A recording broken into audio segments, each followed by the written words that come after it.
नमस्कार, आप देख रहे हैं विशेष और मैं हूं पुण्य प्रसून वाजपेयी। जम्मू और कश्मीर में आतंकवादियों ने एक बार फिर अपने कायर होने का सबूत दिया। आतंकवादियों ने आर्मी के एक लेफ्टिनेंट को पहले आधी रात उनके घर से अगवा किया और फिर उन्हें बेहद करीब से गोली मार दी। और बुधवार की सुबह शोपियां के पास एक चौराहे पर उनका शव मिला। उन आतंकवादियों ने हमारी सेना के एक जाबाज जवान को ही नहीं मारा, बल्कि कश्मीर की मिट्टी में पैदा हुए एक असली हीरो को मारा है।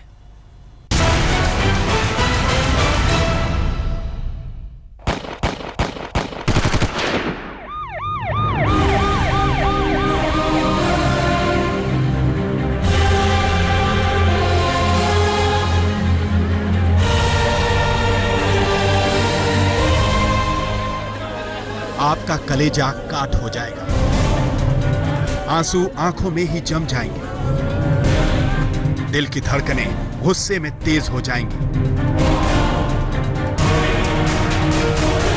लेकिन इस 22 साल के जाबाज की वतन परस्ती पर आपको बहुत गुमान भी होगा। यह जनाजा जम्मू कश्मीर के उस हीरो का है जिसकी जिंदगी हमारे जवानों को जिंदगी देती थी और मौत हमको देशभक्ति का पैगाम।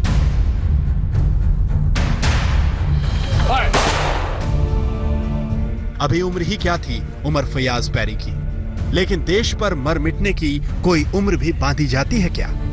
6 महीने पहले राजपुताना राइफल्स में कुलगाम के रहने वाले उमर फयाज बतौर डॉक्टर भर्ती हुए थे लेफ्टिनेंट बनकर, लेकिन इस जांबाज जवान को आतंकवादियों ने बुजदिली से मार डाला। Basically this was a very dastardly and act of cowardice, जिसमें कुछ अननोन टेररिस्ट ने जो इस इलाके में रहते हैं, इन्होंने कल रात को लेफ्टिनेंट उमर फयाज को किडनैप किया है और बाद में उनको मार दिया गया है। इंडियन आर्मी इस दुख की घड़ी में इस फैमिली के साथ खड़ी है। लेफ्टिनेंट फयाज अपनी ममेरी बहन की शादी में शामिल होने शोपियां आए थे। आतंकवादियों ने मंगलवार की रात करीब 10 बजे फयाज को उनके घर से अगवा कर लिया। पुलिस ने ढूंढना शुरू किया तो बुधवार की सुबह दक्षिणी कश्मीर के हरमन इलाके में गोलियों से छलनी उनका शव मिला। आपको याद होगा कि पिछले साल हिजबुल के आतंकी बुरहान वानी को जब मारा गया था तो बुरहान के लिए मरसिया पढ़ा जाने लगा।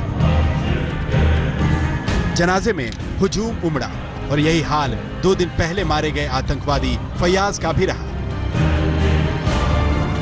लेकिन जब वतन के लिए जीने और मरने वाले जवान का जनाजा निकला तो चंद लोग थे। तो पूछा जाना चाहिए कि कश्मीर का असली हीरो कौन है? कश्मीर की युवा पीढ़ी को गुमराह कर उनके हाथों में किताब कॉपी की जगह पत्थर थमाने वाला कथित पोस्टर बॉय बुरहान वानी, या वतन की हिफाजत के लिए सेना में भर्ती होने वाला कुलगाम का बहादुर जाबाज उमर फयाज बैरी, जिन्हें कायर आतंकवादियों ने बेहद बुजदिल तरीके से मार डाला।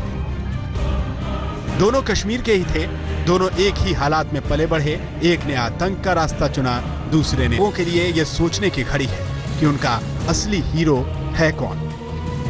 दक्षिणी कश्मीर के शोपियां जिले में सेना के अफसर की हत्या के बाद एक बात तो साफ हो गई है कि कश्मीर में कहीं न कहीं स्थिति जो है काफी नाजुक है और हालात दिन ब दिन बिगड़ रहे हैं।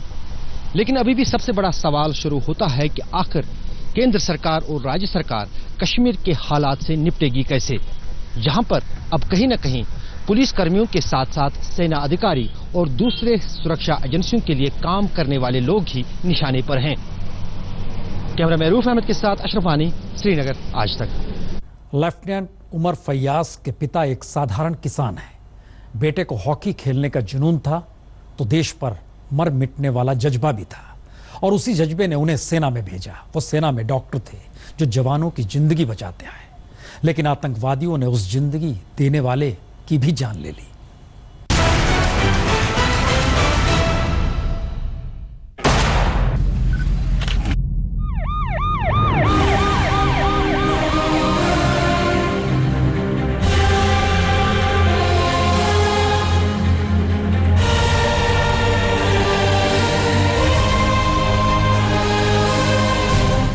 काश उमर फयाज ने सेना की अपनी यूनिट से छुट्टी ली ही नहीं होती। काश वो एक पारिवारिक शादी में शोपियां गए ही नहीं होते। काश आतंकवादियों के नापाक मंसूबों की जानकारी लग गई होती। लेकिन ऐसा कुछ नहीं हुआ, और जो हुआ उससे पूरा हिंदुस्तान गमगीन है। हॉकी के शानदार खिलाड़ी भी थे, जिसके चलते वो एनडीए में हॉकी के कप्तान भी थे। उनके पिता किसान हैं और उनके साथ मिलकर फयाज ने बिजनेस भी किया।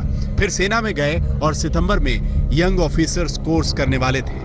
उनकी शहादत पर रक्षा मंत्री अरुण जेटली ने ट्वीट करके कहा, लेफ्टिनेंट उमर फैयाज भी एक खिलाड़ी थे। उनके बलिदान ने घाटी से आतंकवाद को खत्म करने के लिए देश के कमिटमेंट को जाहिर किया है। उमर फैयाज का अपहरण और उनकी हत्या करना कायरता है। जम्मू कश्मीर का ये यंग अफसर लोगों का रोल मॉडल था। आतंकवादियों को यही तो पसंद नहीं आता, वो घाटी में नफरत फैलाते हैं। लेकिन सेना ने भी ठान लिया है कि आतंक की खैर नहीं। आर्मी अपने इस जाबाज फौजी को सलाम करती है और उनके गम की इस घड़ी में आर्मी उनके परिवार के साथ खड़ी है। साथ ही ये वादा करती है कि आर्मी ऐसी घिनौने जुर्म के लिए जिम्मेदार लोगों के खिलाफ कार्रवाई जरूर करेगी। पिछले हफ्ते शोपियां में गश्त लगा रहे सेना के जवानों पर आतंकवादियों ने घात लगाकर हमला किया था। इसमें 2 जवान शहीद हो गए थे और एक आम आदमी की भी मौत हुई थी। इसके बाद पूरी घाटी में बड़े पैमाने पर आतंक के खिलाफ बड़ा ऑपरेशन चलाया जा रहा था। श्रीनगर से अशरफ वानी के साथ आज तक ब्यूरो। आज जम्मू कश्मीर में आतंकी आग उगल रहे हैं तो कश्मीर के कट्टरपंथी भी उनके सुर में सुर मिलाते हैं। तभी तो घाटी से कला और संस्कृति के क्षेत्र में काम करने वाला कोई सामने आता है तो कट्टरपंथी उसके पीछे पड़ जाते हैं। और इसी बरस की शुरुआत में फिल्म याद कीजिए दंगल, उसमें अभिनय करने वाली कश्मीरी बच्ची जायरा वसीम, कट्टरपंथियों ने उसे भी नहीं छोड़ा था। पहलवान गीता फोगट के बचपन का किरदार निभाने वाली जायरा वसीम का है। इसी साल जनवरी में जायरा वसीम ने जम्मू और कश्मीर की मुख्यमंत्री महबूबा मुफ्ती से मुलाकात क्या की, कट्टरपंथियों की भवें तन गई। अलगाववादियों के निशाने पर आने से उस मासूम सी बच्ची को खुला खत लिखकर माफी तक मांगनी पड़ी। फेसबुक और ट्विटर पर खुले माफीनामे में जायरा ने लिखा, मुझे पता है कि हाल ही में मेरे व्यवहार और मैंने जिन लोगों से मुलाकात की उससे कई लोग नाखुश और आहत हुए हैं। मैं उन सभी से माफी मांगना चाहती हूँ जिन्हें मैंने अनजाने में तकलीफ पहुँचाई, और मैं चाहती हूँ कि वे जाने कि मैं उनकी भावनाओं का सम्मान करती हूँ। मैं नहीं चाहती कि मुझे कोई अपना रोल मॉडल माने। मुझे अपने किए पर किसी तरह का कोई गर्व नहीं है। मुझे कश्मीरी युवाओं का रोल मॉडल बनाकर पेश किया जा रहा है, लेकिन मैं ये साफ करना चाहती हूँ कि मैं नहीं चाहती कि कोई मेरे नक्शे कदम पर चले। मैं जो कर रही हूँ उस पर मुझे कोई गर्व नहीं है। इसके बाद तो उसी कश्मीर में अलगाववादियों के खिलाफ युवाओं का आक्रोश उबलने लगा। सब ने कहा कि जायरा वाकई एक रोल मॉडल है जिस पर कश्मीर को नाज है। आतंकियों और अलगाववादियों को सभ्यता और संस्कृति से ऐसी दुश्मनी है कि वो मासूम बच्चों को भी नहीं छोड़ते। 2013 में 10वीं क्लास के 3 बच्चों, गिटार वादक नोमा नाजिर और अनीका खालिद और ड्रमर फराह डीबा ने अपनी टीम को खत्म करने का फैसला किया जब उनके खिलाफ मौलवियों ने फतवा जारी कर दिया। आज तक ब्यूरो। सवाल है अब कोई फयाज शहीद ना हो, इसके लिए सरकार करेगी क्या? क्योंकि मसला घाटी में एक जवान के शहीद होने का नहीं है, वो जवान घाटी का ही है। जम्मू और कश्मीर में आतंक की लपटों को हवा पाकिस्तान से मिलती है, इसीलिए अगर कश्मीर को फिर से धरती की जन्नत बनना है तो पाकिस्तान के आतंकवाद का पर्दाफाश दुनिया के सामने उसे करना होगा।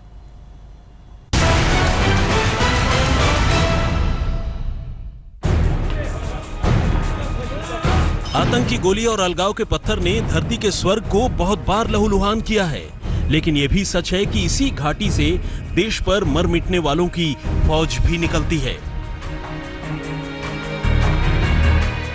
उस घाटी में अमन चैन की बहाली के लिए स्थानीय लोगों में भरोसा पैदा करना सरकार की पहली जिम्मेदारी है। इसके साथ ही पाकिस्तान पर नकेल बेहद जरूरी है जो घाटी में आतंक की सप्लाई करता है। आखिर ये पाकिस्तान और उसके दोस्त आतंकी ही हैं जो घाटी के नौजवानों को आतंक के लिए उकसाता है।